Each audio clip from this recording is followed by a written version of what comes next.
महत्वाचा विषय आहे अनिल परब बोला की या महाराष्ट्राचे मुख्यमंत्री श्री देवेंद्र फडणवीस साहेब ज्यांची एक प्रतिमा आहे, ज्यांच्याकडे बघताना लोक सुसंस्कृत म्हणून बघतात, आणि अशा मुख्यमंत्र्यांच्या सरकारमध्ये एक आमदार माजलेला बनियन आणि लुंगीवर कॅन्टीन मध्ये येऊन कर्मचाऱ्यांना अक्षरशः बॉक्सिंग स्टाईलने मारतोय.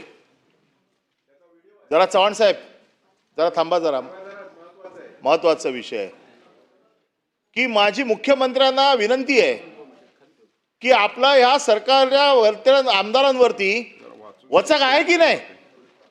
आपल्यासारखा एखादा ज्याला असं वाटतं की महाराष्ट्र सुसंस्कृत असला पाहिजे, आपली जी प्रतिमा जी सुसंस्कृतपणाची आपण जी लोकांच्या मनामध्ये आहे त्याला तडे देण्याचं काम अशा प्रकारचे आमदार करतायत.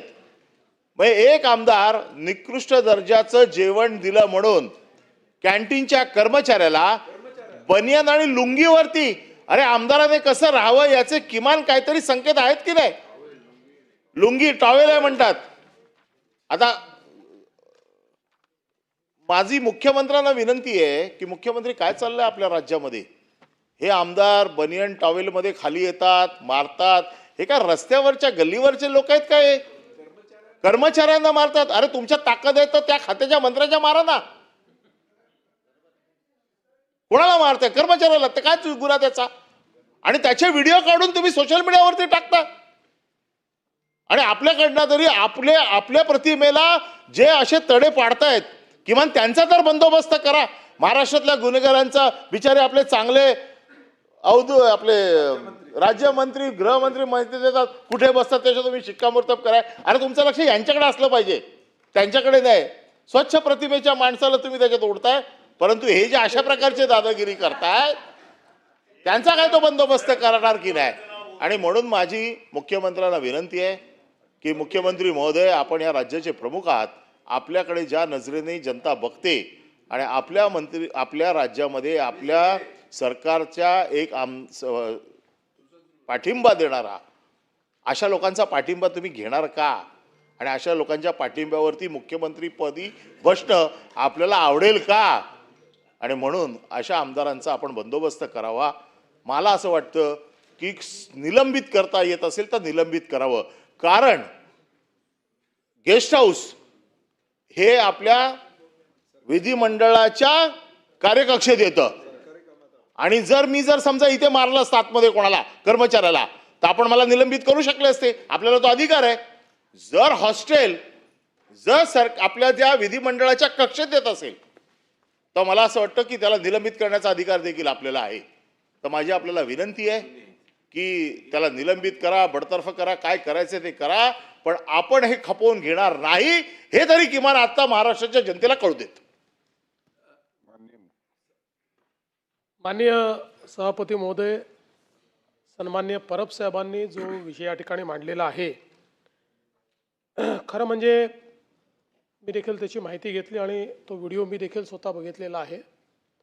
आणि निश्चितच अशा प्रकारचं वर्तन हे आपल्या कोणाहीकरता भूषणावं नाही. याच्याने विधिमंडळाची आणि आमदार म्हणून आपली सगळ्यांचीच प्रतिमा कुठेतरी कमी होते.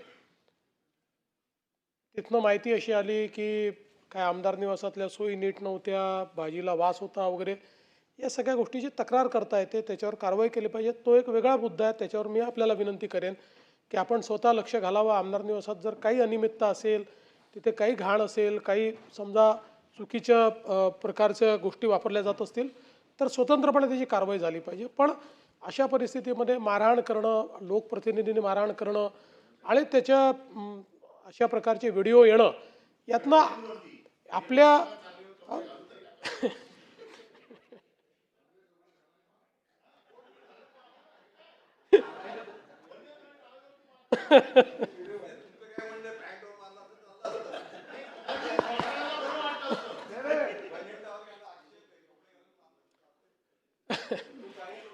नाही, परब साहेबांचं जरी मत असलं की टावेलवर का मारलं तरी टावेलवर मारलं किंवा कशावरही मारलं तरी ते चुकीचंच आहे, ते योग्य नाही आहे. आणि यातनं यातनं यातनं सगळ्या आमदारांबद्दल लोकांमध्ये भावना चुकीची जाते. आपण कुठेतरी सत्तेचा गैरवापर करतो किंवा आपण सगळे आमदार म्हणून आपलं कंडक्ट योग्य नाही, अशा प्रकारचं लोकांमध्ये या संदर्भातली भावना जाते. आणि म्हणून निश्चितपणे मला असं वाटतं की अतिशय गंभीर बाब आहे. आपण आणि माननीय अध्यक्ष या दोघांनी याचा कॉग्निझन्स घ्यावा आणि या संदर्भात काय पुढील कारवाई करायची ते आपण करावी. 289 नियम 289 आज प्राप्त झालेल्या 2 सूचना आहेत. दोन्ही सूचना मी माझ्या दालनामध्ये अमान्य करीत आहे. त्यानंतरची घोषणा आज बुधवार दिनांक 9 जुलै 2025 रोजी मान्य केलेल्या महाराष्ट्र विधान परिषद नियम 93 अन्वये सूचना सभागृहाच्या पटलावर ठेवल्याचे मी घोषित करीत आहे. मंगळवार दिनांक 8 जुलै 2025 रोजी मान्य केलेल्या महाराष्ट्र विधान परिषद नियम 93 अन्वये सूचना सभागृहाच्या पटलावर ठेवल्याचे मी घोषित करीत आहे.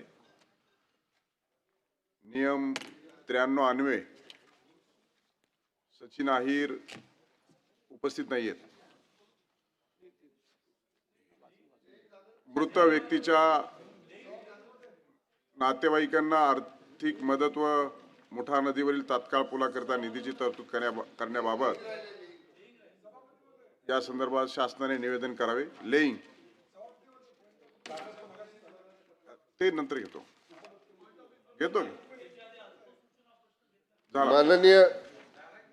माननीय सभापती महोदय, मुंबई मेट्रो M3 संचलन महामंडळ मर्यादित यांचा सन 2022-2023 या वर्षाचा वार्षिक अहवाल आपल्या अनुमतीने मी सभागृहाच्या पटलासमोर ठेवतो. अहवाल सभागृहाच्या पटलावर ठेवण्यात आला. उच्च व तंत्र शिक्षण मंत्री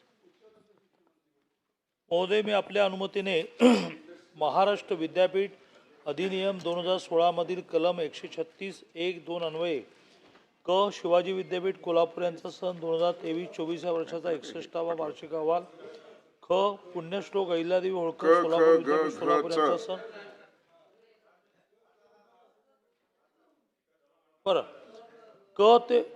ते शिवाजी विद्यापीठ, पुण्यश्लोक अहिल्यादेवी होळकर विद्यापीठ, स्वामी रामानंद तीर्थ मराठवाडा विद्यापीठ, सावित्रीबाई फुले पुणे विद्यापीठ, राष्ट्रसंत तुकडोजी महाराज नागपूर विद्यापीठ यांचे वार्षिक अहवाल सभागृहासमोर ठेवतो.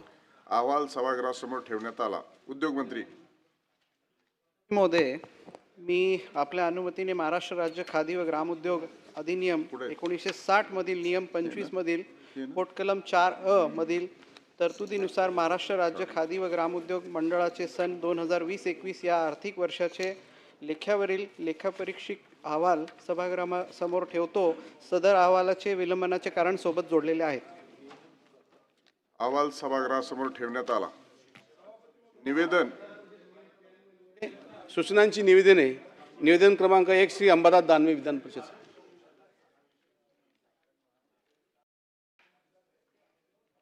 सभापती महोदय,